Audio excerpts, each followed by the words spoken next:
Alright, guys. Alright, daily bonus. Let's see. So next day we can get a bomb plus 30 coins. I'm kind of curious what the type of currency this is or what it does in the mortal realm. We'll just call it that. I got that idea from a different game. So hopefully at some point we'll describe what that's about.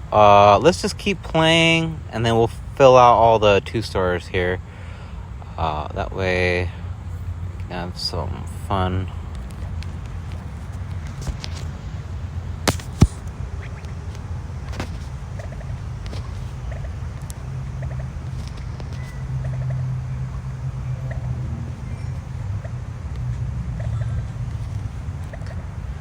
So the main thing I've been trying to work on is RuneScape. That's like the main game now for a lot of people out there. It's just they play the role that like, okay, we're shy, we're nervous. I kind of get that the player base has sort of been like that, which is fun. You're supposed to like learn what that's like. Eventually, everyone will be cool with each other, but you know how it is with war. Hopefully, they can pick up on what that's about. Just to give you guys a heads up, so Piggy when levels and collect 500 or more coins to buy it. Okay, so we can definitely get that. That'd be important to know what that's for. So let's give you guys a heads up. So RuneScape has literally like 3 months ago, I'd say at least 3 or 4 months, the player base of max accounts has pretty much objectify their choices. They realize, okay, we made decisions like World of Warcraft where it just seems like nothing's working out, no one knows how to RP correctly or bring out the game itself.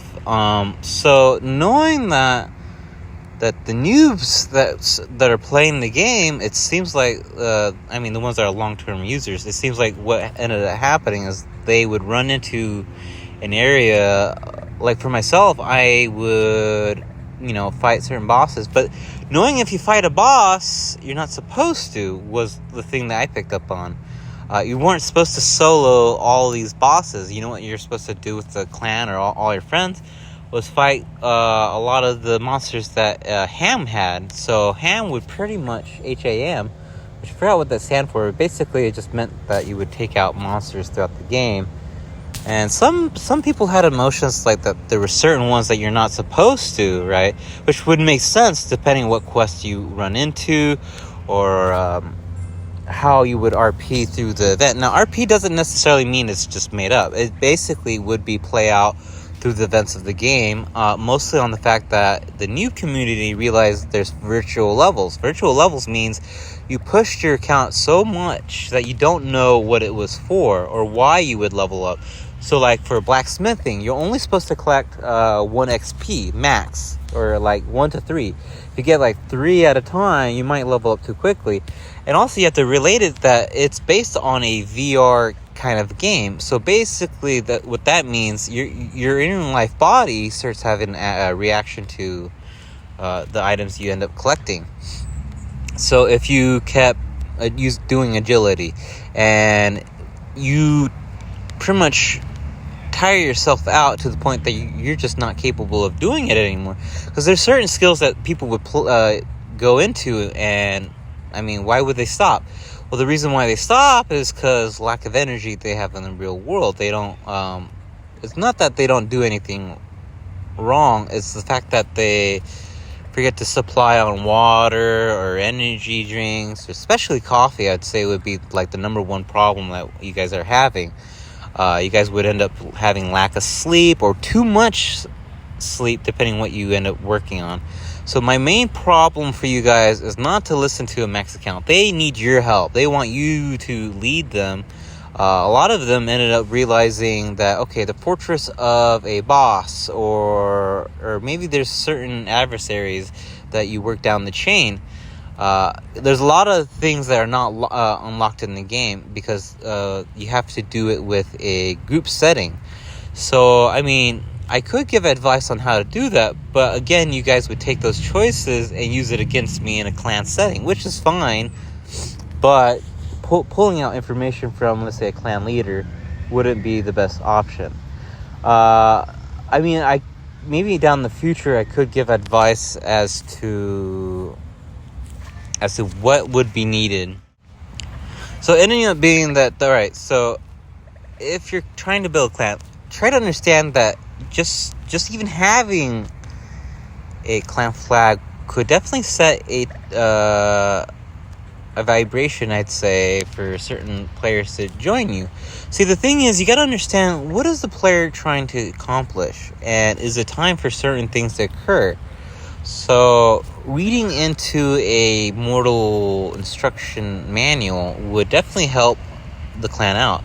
See, a lot of players would end up, after like a certain amount of years, you end up, wow, okay, the information is based on the fact that you're supposed to fight out certain zones, maybe endlessly, until you find the reason why you would look for the Fortress of a boss, for the alignment of let's say, goblins. Goblins don't mind that you would mention them. They would literally don't mind fighting you to the brink of war.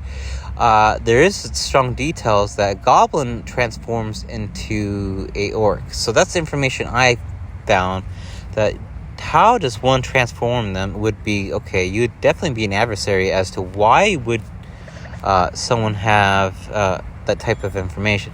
So knowing that release the information that I would play along, read into the Big High War God, and I'm like, Big High War God. So I'm looking back into the Warcraft 1 game. So there's two options you can play as, the humans and then the orcs. So what that would basically mean, if you eat enough food, you turn into an orc. Now, what does that necessarily mean? That's a high detail that you guys can work on. Even ourselves, we would get curious. What is all that about, and how did I find that information? So you could look through the game and find what resources are you collecting that are from these certain tribes or base clans throughout the game. The main problem is at the Gates of Bertha, there's you could find one of the ruin altars, which to the southwest corner, right before you enter the PvP zone in the north, would be a base that the goblins have. So for me, I didn't find much information of other locations that the goblins live. I mean, there is one, but I wouldn't really detail off of them. It seems like maybe a local of maybe 6 to 20 people you're supposed to hang out with and solve things together, because one doing things on their own would be able to find the information, but is information enough for you to consider your actions? I wouldn't say so.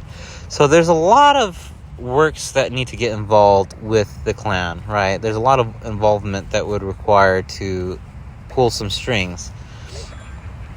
A lot of the times you do have players that have been long term and would be able to pick up this type of info, but knowing that they would have to work towards all the mistakes that they've made up to this point, because there's certain things that you can find that would debunk the mistakes that you would end up making. So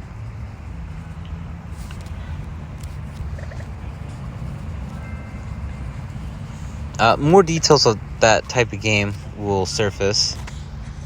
All right, back to BubblePOP. So it seems like there's a collection of items here. So we got BubblePOPs. So new lightning is unlocked. Unlimited use on this level. Lightning bubbles remove a row of bubbles when pop. Okay.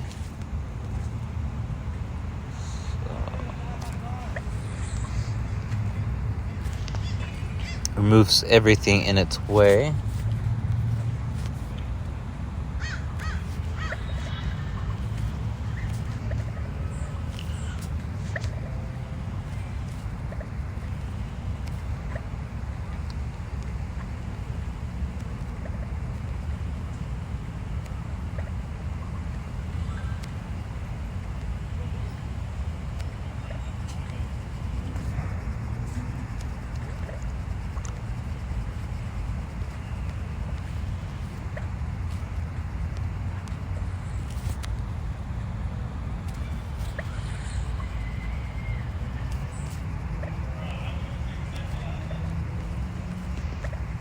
kind of curious of the mechanics of this game. I know you could drop them, but I get curious. Is it more efficient to destroy it as thorough as you can go through the game? Let's see, what does it want me to do? It's just couldn't see it. Okay.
Alright, let's do the last bit here. Ooh, okay, bomb. Right next to the big 50 there.